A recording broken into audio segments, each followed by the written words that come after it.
फरीदाबाद पहुंचे वित्त मंत्री जयप्रकाश दलाल ने कहा कि अगर लोगों की समस्या को निपटाने में कोई भी अधिकारी लापरवाही करता है तो उसके खिलाफ सख्ती से निपटा जाएगा। जेपी दलाल आज फरीदाबाद के सेक्टर 12 हुड्डा कन्वेंशन हॉल में कष्ट निवारण समिति की बैठक में मुख्य अतिथि के तौर पर पहुंचे थे, जहां पर उन्होंने करीब 16 परिवारों पर सुनवाई करते हुए 12 मामलों का मौके पर ही निपटारा कर दिया, जबकि 4 मामलों को अगली मीटिंग के लिए रखा गया है। और उन्होंने कांग्रेस पर भी हमला बोलते हुए कहा कि कांग्रेस में केवल परिवारवाद की राजनीति होती थी, अपने लोगों को फायदा पहुंचाने के लिए सरकार काम करती थी। बीजेपी सरकार सभी को साथ लेकर काम कर रही है। आज पहली बार मैं फरीदाबाद के अंदर कमेटी की मीटिंग ले रहा हूं और इसमें 16 मामले थे, 4 दिन में रखा है और उसमें भी हमने अधिकारियों की कमेटी बना करके निश्चित अवधि के अंदर उसका समाधान करने का निर्देश दिया है। और हमारा मकसद यही है कि जनसाधारण की समस्याओं का इस कमेटी के अंदर कोई मुद्दा आता है तो तुरंत उसका समाधान हो। और इसी तरह से अधिकारियों को भी हमने निर्देश दिए हैं कि वो अपने स्तर पर भी ऐसी समस्याओं का निराकरण करें। और वैसे हमने हर जिला स्तर पर समाधान शिविर भी लगा रहे हैं और उसमें भी लोग जो अपनी अपनी समस्याएं हैं वो रख रहे हैं।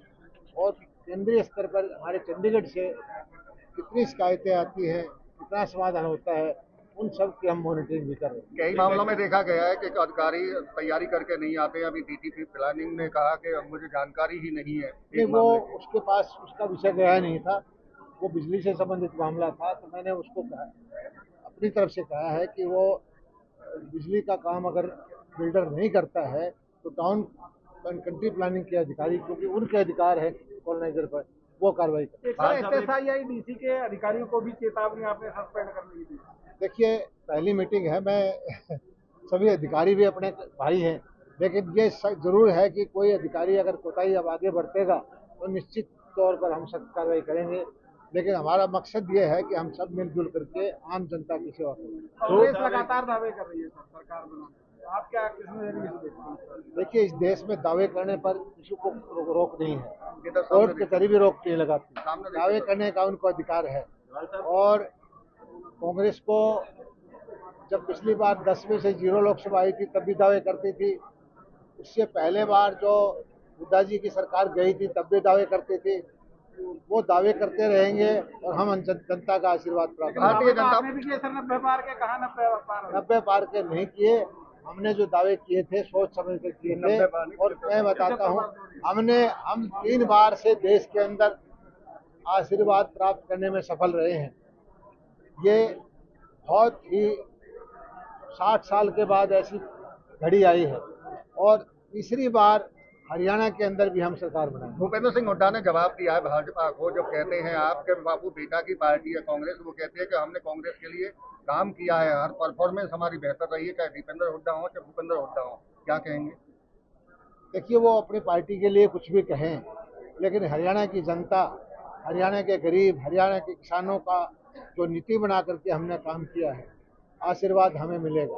और खास करके जो गरीब तबका था, नौकरियों का विषय था, जिस तरह से हमने गरीबों को नौकरी दी, मेरिट पर नौकरी दी, उसका आशीर्वाद हमें मिलेगा। कांग्रेस के अंदर दबंगों का, परिवारों का, अपने चाहने वालों को लाभ तो देते हैं, आम आदमी के हित की बात करने वाली भारतीय जनता पार्टी। इस बार भी 60 का नारा दिया, 60 पार का। आपने अमित शाह की जो मीटिंग हुई उसमें टारगेट रखा गया है कि 60 सीट जीतने का, लेकिन जिस तरह लोकसभा में 50-50 हुआ, लगता है हमारा टारगेट ये है कि बहुत प्रचंड बहुमत से अकेली भारतीय जनता पार्टी की सरकार हरियाणा प्रदेश में बनाए। और वो हम जनता के ऊपर भरोसा करते हैं, जनता हमें आशीर्वाद जरूर देगी। मंत्री जी, एक मोहना में माता जी का आपने प्लॉट दिया था 200 गज का, कुछ प्लॉट पे निर्माण कर रहे थे, कुछ लोगों ने निर्माण। मेरे पास ये विषय आया है और मैंने सीपी साहब को बोला है कि उसमें कार्रवाई करें, जो भी चीज़ है उसको विषय पर देख के मुझे बताएं। 2 कमरे में 200 बच्चे पढ़ रहे हैं, कैसे देखते हैं? वो जो चीज़ है, कोई अवैध काम करता है तो कानून उसकी कार्रवाई करें।